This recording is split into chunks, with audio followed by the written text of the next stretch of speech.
Shalom saudaraku, jumpa lagi dengan saya, Pendeta Dr. Priscilla Damari Sulitonga. Dan saat ini saya akan membawa khotbah terkait dengan pernikahan. Pernikahan dan rahasia cinta yang kudus. Namun sebelumnya saudaraku, mari kita bersatu di dalam doa. Bapa Surgawi, Bapa yang Maha Kasih, terima kasih untuk hari ini, semua karena anugerah-Mu. Engkau Aba Bapa kami yang Maha Kasih, sumber cinta sejati. Kami bersyukur karena kasih-Mu telah membawa kami pada momen kudus ini, di mana dua insan dipersatukan dalam perjanjian pernikahan yang suci. Kini saatnya kami membuka hati kami untuk mendengar firman-Mu, hati kami seperti tanah yang subur, Tuhan. Kami juga buka hati kami, tolong ajari kami mengerti, telinga kami mendengar dengan baik, dan juga tolong buka jiwa kami untuk menerima sapaan kasih dari cinta kasih-Mu Tuhan. Berfirmanlah ya Tuhan, sebab kami yang hadir di sini adalah hamba-hamba-Mu yang rindu dibentuk. Biarlah setiap kata, setiap kalimat yang disampaikan bukan hanya indah di telinga, tetapi menancap dalam, menumbuhkan iman dan menyuburkan kasih. Kiranya firman-Mu menjadi terang bagi perjalanan rumah tangga kedua anakmu ini, dan pelita bagi setiap langkah mereka ke depan. Dalam nama Yesus Kristus, mempelai surga yang setia akan berdoa. Amin. Baik, salam saudaraku. Terima kasih sebelumnya untuk kesempatan bagi saya menyampaikan firman Tuhan. Di sini kita berkumpul bukan hanya menyaksikan saudara, eh, menyaksikan indahnya acara pernikahan, tetapi kita sedang menjadi saksi, saksi untuk sebuah perjanjian kudus di hadapan Allah, saudara. Saya sangat bersyukur, ya, dalam momen yang sakral ini, saya ingin memberitakan firman Tuhan. Ketika saya berdoa, apa yang harus saya sampaikan, maka Roh Kudus mengambil alih dan saya memakai setiap kata yang saya ucapkan dapat menjadi berkat bukan hanya kepada kedua mempelai tentunya, tetapi kepada kita semua yang hadir saat ini. Saudara, izinkan saya memulainya dengan sebuah pantun ya. Semoga pantun ini bisa membuat kita membuka hati lebih semangat lagi untuk firman. Saudara, kalau cinta sekadar rasa, iya cepat pudar. Tapi kalau cinta dari salib, ia kekal dan besar.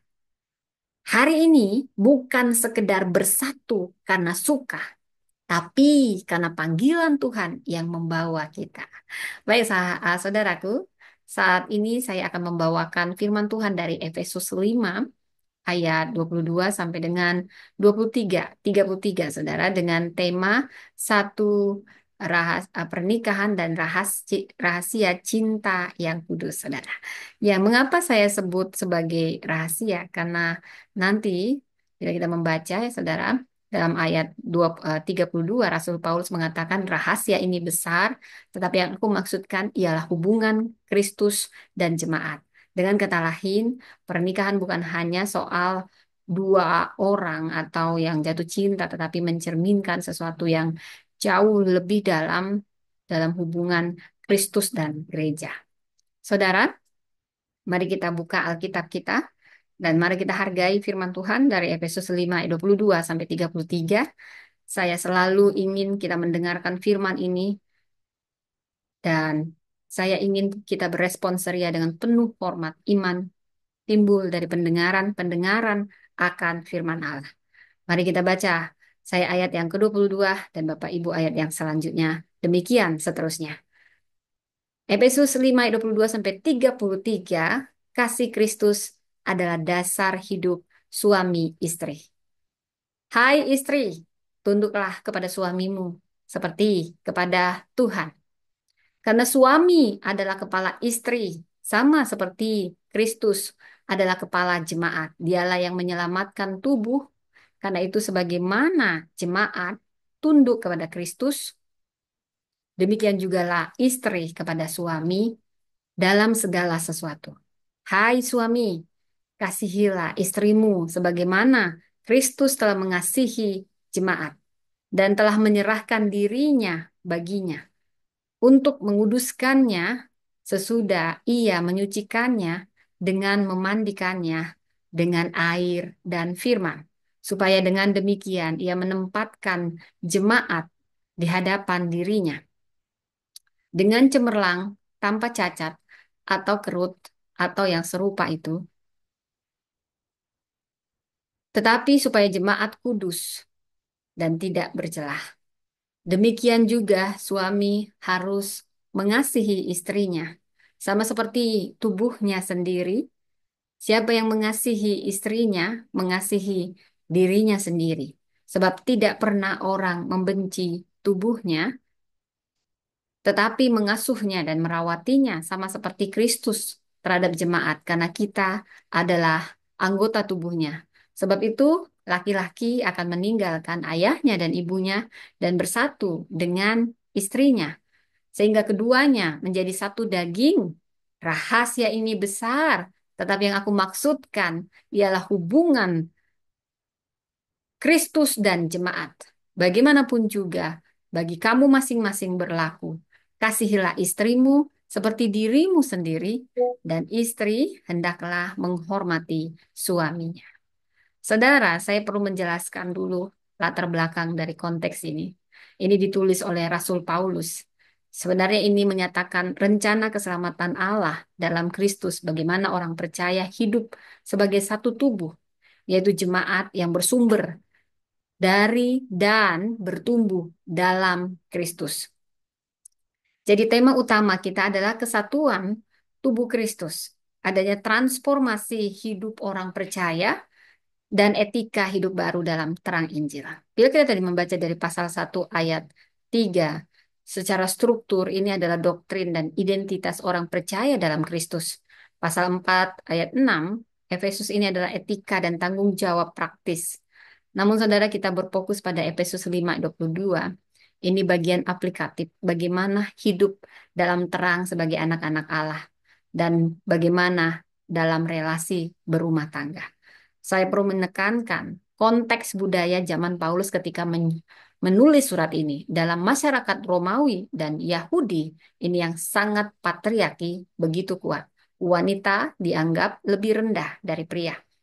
Perkawinan seringkali berorientasi pada hukum dan struktur kekuasaan, bukan kasih dan pengorbanan. Paulus menulis bagian ini sebagai kontra revolusi spiritual, relasi suami istri yang harus mencerminkan relasi Kristus dan jemaat, bukan hanya sekedar struktur sosial.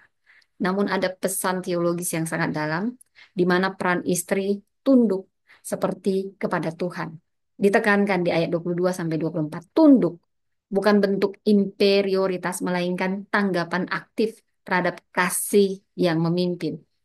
Sama seperti jemaat tunduk kepada Kristus dalam kasih dan penghormatan. Kata tunduk di sini, ini bahasa Yunani hipotasso, bukan tunduk karena paksaan, tetapi sukarela dan struktur kasih. Dan di sini juga dinyatakan peran suami mengasihi seperti Kristus. Jadi standar kasih suami adalah kasih pengorbanan Kristus kepada jemaat. Bukan kasih yang mementingkan diri, tapi kasih yang rela menyerahkan diri demi kesucian dan pertumbuhan rohani istri. Kasih ini bersifat mengasuh dan merawat seperti terhadap tubuh sendiri. Wow, luar biasa ya saudara. Di sini ada diungkapkan rahasia besar pernikahan yang mencerminkan Kristus dan jemaat. Bila kita baca tadi ayat 31 sampai 32. Ini sebenarnya kutipan dari Kejadian 2 ayat 24 yang mengaitkan pernikahan dengan prinsip penciptaan. Rahasia besar, misterion dalam bahasa Yunaninya, menunjukkan bahwa relasi suami istri seharusnya mewakili kasih redentif Kristus kepada umatnya. Suami, kasihi istrimu seperti dirimu sendiri. Istri, hormatilah suamimu. Keseimbangan ada antara kasih dan penghormatan yang merupakan pondasi sehat untuk berdirinya rumah tangga Kristen. Dan dalam ayat ini ada penerapan kontekstual. Relasi suami istri bukan kompetisi kuasa, tetapi lebih kepada refleksi kasih ilahi. Pernikahan Kristen bukan sekedar institusi sosial, melainkan kesaksian Injil. Dalam masyarakat yang mencerminkan kesetaraan, bagian ini menekankan kesetaraan nilai, tapi diferensi peran dalam kasih. Saudara, di Efesus 5, 22-23 ini bukan sekedar pedoman etika rumah tangga, tetapi pengungkapan rahasia besar pernikahan adalah ikon dari kasih Allah. Dalam dunia sering disalahartikan relasi gender. Teks ini memanggil kita untuk kembali pada teladan Kristus yang tidak menuntut untuk dilayani, tetapi datang untuk melayani dan menyerahkan dirinya demi kasih. Saya akan membagikan hanya 3 pesan utama dari firman Tuhan dari Efesus 5 ayat 22 sampai 33. Yang pertama, apa itu rahasia cinta yang kudus? Rahasia cinta yang kudus adalah cinta yang rela menyerah dan menyangkal diri. Kita ulangi, rela menyerah dan menyangkal diri. Ada penyangkalan. Efesus 5 ayat 25 berkata, "Hai suami, kasihilah istrimu sebagaimana Kristus telah mengasihi jemaat dan telah menyerahkan dirinya baginya." Jadi cinta yang kudus ini selalu mengandung unsur pengorbanan. Ada pengorbanan di dalam. Kasih Kristus kepada gereja bukan kasih yang mencari kenyamanan, bukan. Bukan kasih, tetapi ini kasih yang rela menderita, berkorban, ada pengorbanan. Pernikahan yang kudus bukan tentang siapa yang dominan. Apakah suami yang harus dominan, suami hanya istri yang tunduk-tunduk-tunduk. Siapa yang menang? Karena suami adalah kepala, maka dia yang harus selalu menang. Siapa yang lebih benar? Tentu suami yang lebih benar, atau istri yang lebih benar. Tapi siapa yang lebih dulu mengalah demi kasih? Saudara, saya mau cerita tentang seorang tokoh yang saya kagumi namanya Billy Graham. Istrinya Ruth pernah ditanya oleh wartawan, apakah Anda dan Billy pernah berpikir, jadi Billy Graham saya harus ceritakan dia pendeta yang terkenal dari Amerika. Wah, kalau pendeta pasti gak akan pernah cerai. Aduh, semuanya adem ayem. Kalau namanya rumah tangga pendeta, wah pasti deh luar biasa. Tahukah saudara, ketika seorang wartawan bertanya kepada istrinya Billy Graham, seorang misionaris yang luar biasa. Istrinya Ruth menjawab dengan senyum, cerai. Tidak. Membunuh. Mungkin, tapi bukan cerai. Wow, mengerikan saudara. Bahkan dia berencana untuk membunuh suaminya biar sekalian mati daripada cerai-cerai gitu ya. Kalau membunuh mati kan bisa menikah lagi, mungkin begitu saudara. Tapi kalimat ini menyimpan kebenaran yang mendalam, saudara. Cinta tidak selalu terasa manis, oh saudara. Mau dia hamba Tuhan, mau dia misionaris terkenal, mau dia, wow, pokoknya semuanya luar biasa ya. Jangan kira ya kalau hamba Tuhan itu semuanya aman ya. Ya, tapi juga paling tidak sudah terjadi pemulihan, saudara ya. Em, Pernyataan yang sangat luar biasa ini membuat banyak orang ternganga, saudara, bukan lagi tertawa. Tapi ada kebenaran di dalamnya, saudara. Cinta tidak selalu manis, percayalah. Anda memulainya dengan cinta, belum tentu semuanya manis. Ada kalanya pahit. Tetapi saudara, yang mau saya katakan, cinta yang kudus tahu cara untuk tetap tinggal meski hati ingin menyerah. Saya sendiri, saudara, saya pernah ingin menyerah dalam pernikahan saya. Saya pernah ada dalam titik emosi, kita akan diguncang. Tiap pernikahan akan memasuki tantangannya sendiri, saudara. Saya bahkan pernah mengucapkan satu kata yang pantang untuk disebut, cerai. Saya sikit-sikit katakan pada suami saya, cerai. Saya selalu mengancam suami saya, cerai. Begitu, saudara. Apalagi karena saya tahu dia cinta mati sama saya. Tapi kemudian saya menangis. Tuhan menghajar saya. Dan saya sadar, cinta sejati bukan lari saat kita terluka. Suami saya banyak yang bilang suami saya baik, saudara baik suami. Selalu saya yang dibilang, oh pasti terlalu tegas karena saya kebetulan menikah sama Wong Jowo yang kalimatnya aja saudara tertata begitu manis. Kalau saya to the point, jadi apa maksudnya? Langsung saya nggak muter-muter saudara ya. Kamu cinta saya atau tidak? Begitu ya saudara. Kalau mau tembak-tembak langsung saya mau menikah sama kamu ada pertanyaan seperti itu saudara. Nah, Suami saya agak belok-belok. Jadi saya sering to the point, dan dia merasa mungkin saya akan keras di situ, saudara. Tapi orang-orang kalau menilai, pasti yang dinilai tegas banget, tegas itu saya gitu ya.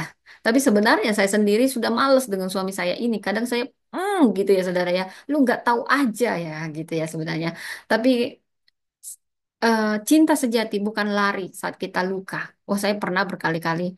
Suami saya punya latar belakang yang sangat berbeda dengan saya. Tapi saya mau katakan, saudara, kalau ada juga itu karena kasih karunia Tuhan. Saya menetap dan saya menyembuhkan bersama. Ada pengorbanan di dalamnya.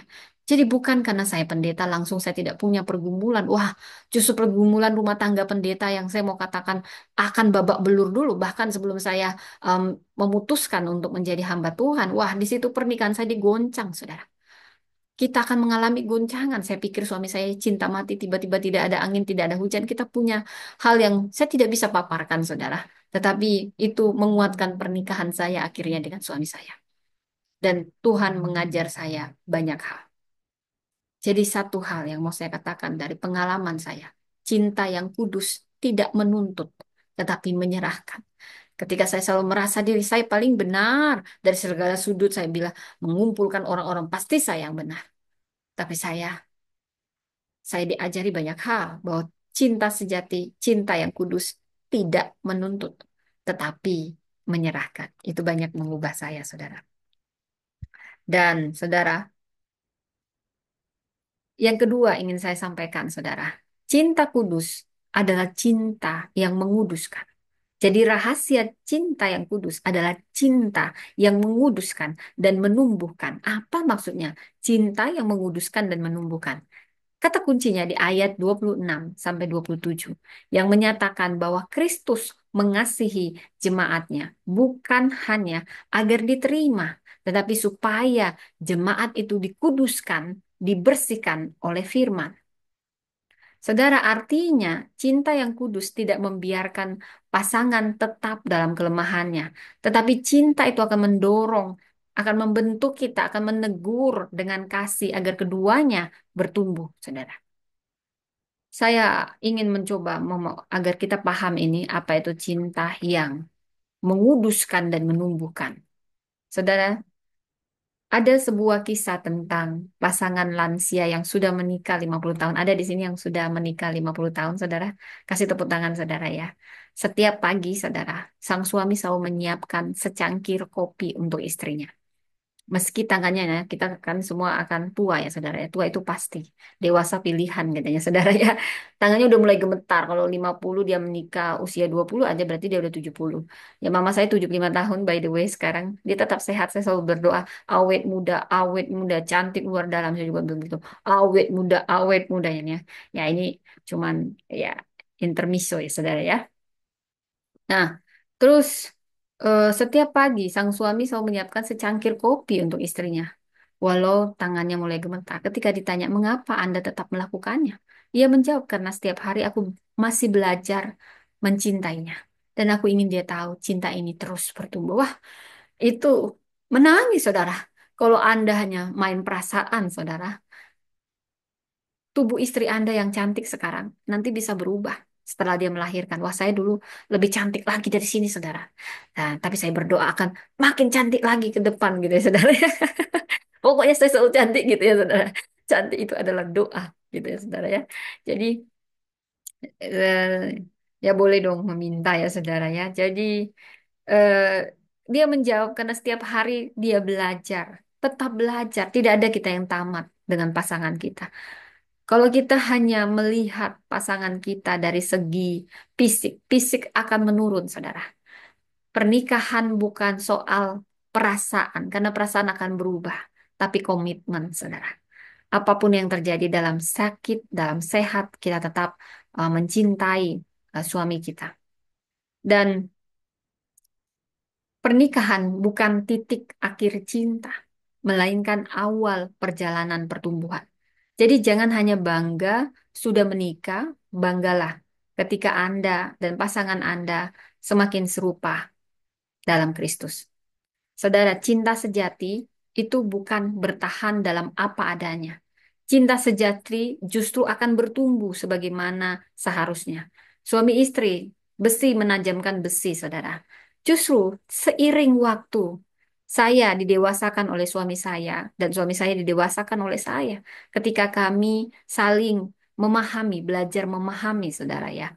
Memang tidak mudah. Wah, di awal-awal pernikahan, saya berkali-kali menyebut kata cerai, saudara. Saya sering nangis. Ada banyak yang saya banyak latar belakang yang sangat berbeda dengan suami saya. Tetapi kami bertahan karena selain kebenaran yang kami peroleh, tetapi juga ada kasih Tuhan. Kalau seiring waktu mungkin kemesraan akan berkurang, minta anggur yang baru itu, anggur kemesraan itu, ya. Jadi saudara, itu bertahan dan bertumbuh, bukan hanya bertahan, tapi pasti bertumbuh. Dan yang ketiga yang kita pelajari, cinta yang kudus adalah cinta yang menyatukan sebagai satu tubuh. Saudara, bila kita membaca dari Efesus 5 ayat 31, sebab itu laki-laki akan meninggalkan ayahnya dan ibunya dan bersatu dengan istrinya. Dan keduanya akan menjadi satu daging. Saudara, menjadi satu daging artinya apa? Satu visi.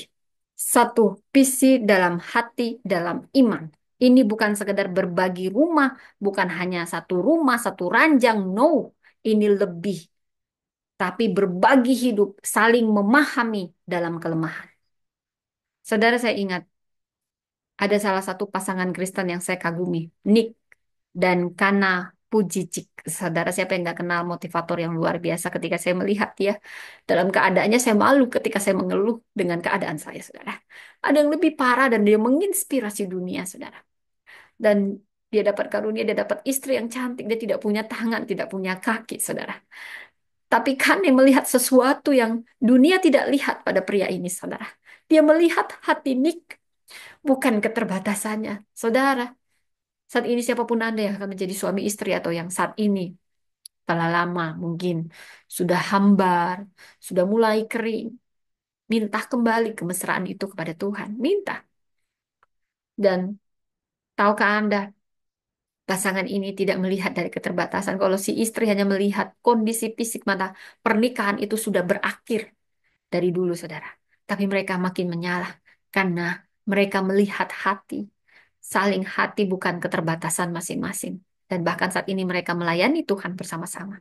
Mereka satu tubuh bukan karena kesempurnaan fisiknya, tetapi karena kesatuan imannya dan panggilannya. Saudara, cinta yang kudus itu bukan sekedar bersama, tapi benar-benar menjadi satu, saudara.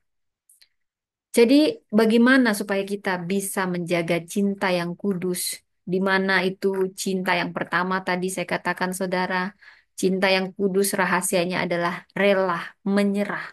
Kadang kita harus berkorban. Itu artinya penyangkalan diri. Yang kedua, saudara, cinta yang rahasia cinta yang kudus itu adalah yang menguduskan dan menumbuhkan. Jadi bukan sekedar bertahan, tapi memang kita akan bertumbuh, saudara. Percaya kita pasti bertumbuh. Dan rahasia cinta yang kudus adalah cinta yang menyatukan sebagai satu tubuh. Cinta yang menyatukan sebagai satu tubuh. Luar biasa. Ada tiga hal yang mungkin, terutama pengantin, saudara, yang siap menjadi pengantin, saudara. Pertama, setelah Anda nanti menikah, bangunlah perkataan yang memberi hidup. Perkataan adalah jembatan cinta. Hindari kata-kata kasar. Belajar berkata terima kasih. Mungkin hal yang sudah sering kita dengar. Tapi mungkin kita bisa berterima kasih sama orang. Tapi jarang berterima kasih sama suami sendiri, istri sendiri. Istri masakin yang enak-enak. Bilang terima kasih. Memang udah kewajibanmu. Istri bukan pembantu, saudara. Dan suami juga dituntut-tuntut terus dengan uang, dengan ini kebutuhan. Nah, kita sampai lupa berterima kasih. Ini tiga kata ajaib bukan hanya dalam kehidupan di perkantoran, di profesional, di masyarakat, tapi juga dalam membina rumah tangga. Tolong, aku mengasihimu, aku minta maaf. Suamiku tuh paling cepat minta maaf. Padahal yang salah aku, saudara. Dia yang selalu minta maaf gitu ya, saudara ya. Nah, tapi aku juga belajar dengan itu. Aku memulai dengan kata maaf. Biasanya aku apa apa cepat sekali saya menjawab gitu, saudara ya. Suami saya masih jawab kata-katanya 5 kata, saya sudah menjawabnya sampai 5.000 kata, saudara. Sampai suami saya begini, gitu saudara. Makanya dia senang jadi menjadikan saya pengkhotbah saudara, karena memang perempuan itu harus mengeluarkan 20.000 kata. Jadi dia senang kalau nanti saya khotbah, jadi dia sudah tidak lagi banyak mendengar kata-kata dari saya. Gitu. Padahal sebenarnya istri hanya ingin didengar, ya. Jadi ada lagunya. Ku ingin didengarkan sayang. Nah itu saya buat-buat nih saudara ya.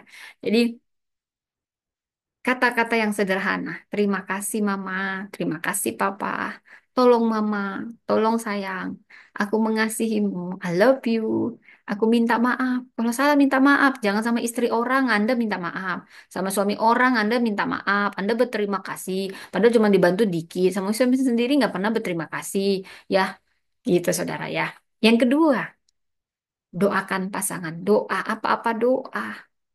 Kita perempuan tiang doa. Tapi bukan berarti laki-laki nggak berdoa. Doakan pasanganmu.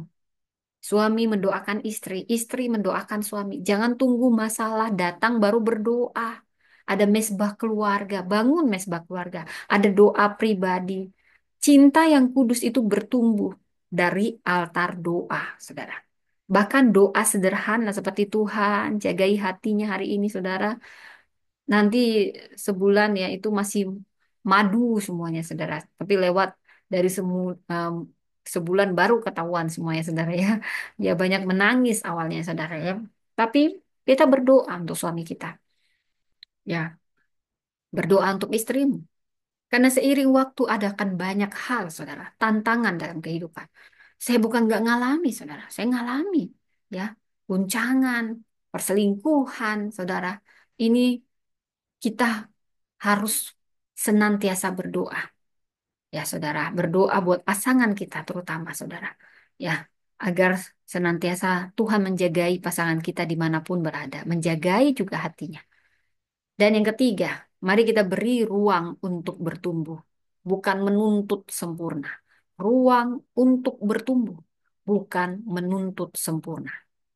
Pasangan kita bukan malaikat, saudara. Tapi kalau kita saling mengasihi, kita sedang dibentuk menjadi serupa dengan Kristus. Jadi saudara yang akan menikah hari ini, saudara, selamat. Anda akan menikah.